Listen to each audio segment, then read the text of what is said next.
The investigation into the death of Nolan Wells continues to raise serious questions. While many details remain unclear, newly emerging information is beginning to paint a different picture of what may have happened. As the case unfolds, investigators and the public are comparing conflicting accounts, inconsistent timelines, and statements from those who were with Nolan on the day he disappeared. In the latest development, one of Nolan's friends, Trayson Shepard, has spoken publicly for the first time about the events on Horn Island.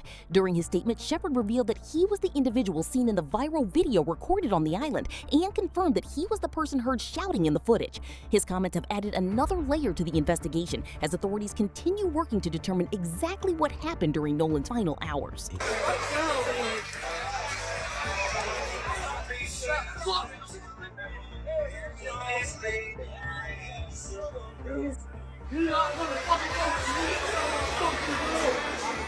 New developments in the Nolan Wells investigation are raising even more questions as fresh interviews and newly surfaced statements appear to challenge parts of the original timeline. In a recent interview with Rolling Stone, Trayson Shepard spoke publicly about what happened on Horn Island.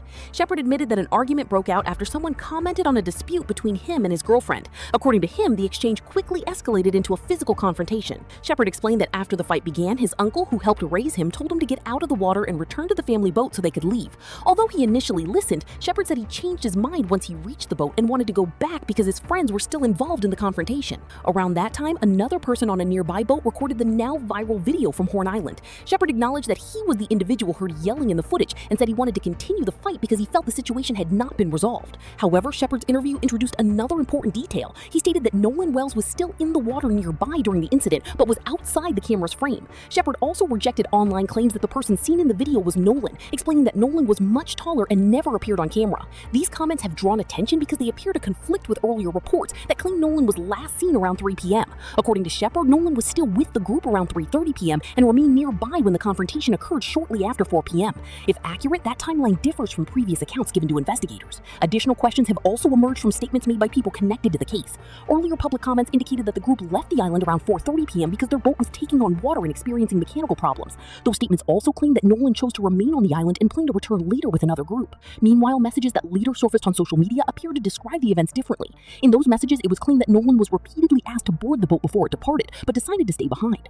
The same messages stated that the boat later experienced mechanical issues and had to be towed back. Because these different accounts describe the timing in different ways, many observers have questioned exactly when Nolan was last seen and what happened during the group's final moments on the island. Authorities, however, have not confirmed that any of these public claims are accurate, and the investigation remains ongoing.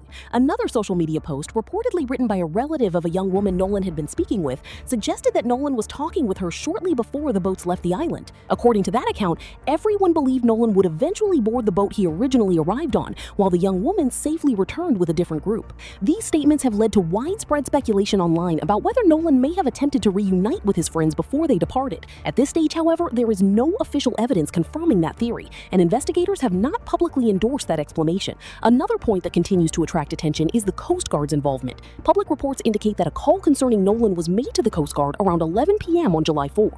Officials later determined that Coast Guard assistance was not required at that time. The following day, after a request from local law enforcement, the Coast Guard officially joined the search efforts around Horn Island. The timing of those calls has prompted additional public questions about what information was available that night and why authorities were contacted. So far, officials have not publicly released details about the contents of the initial phone call.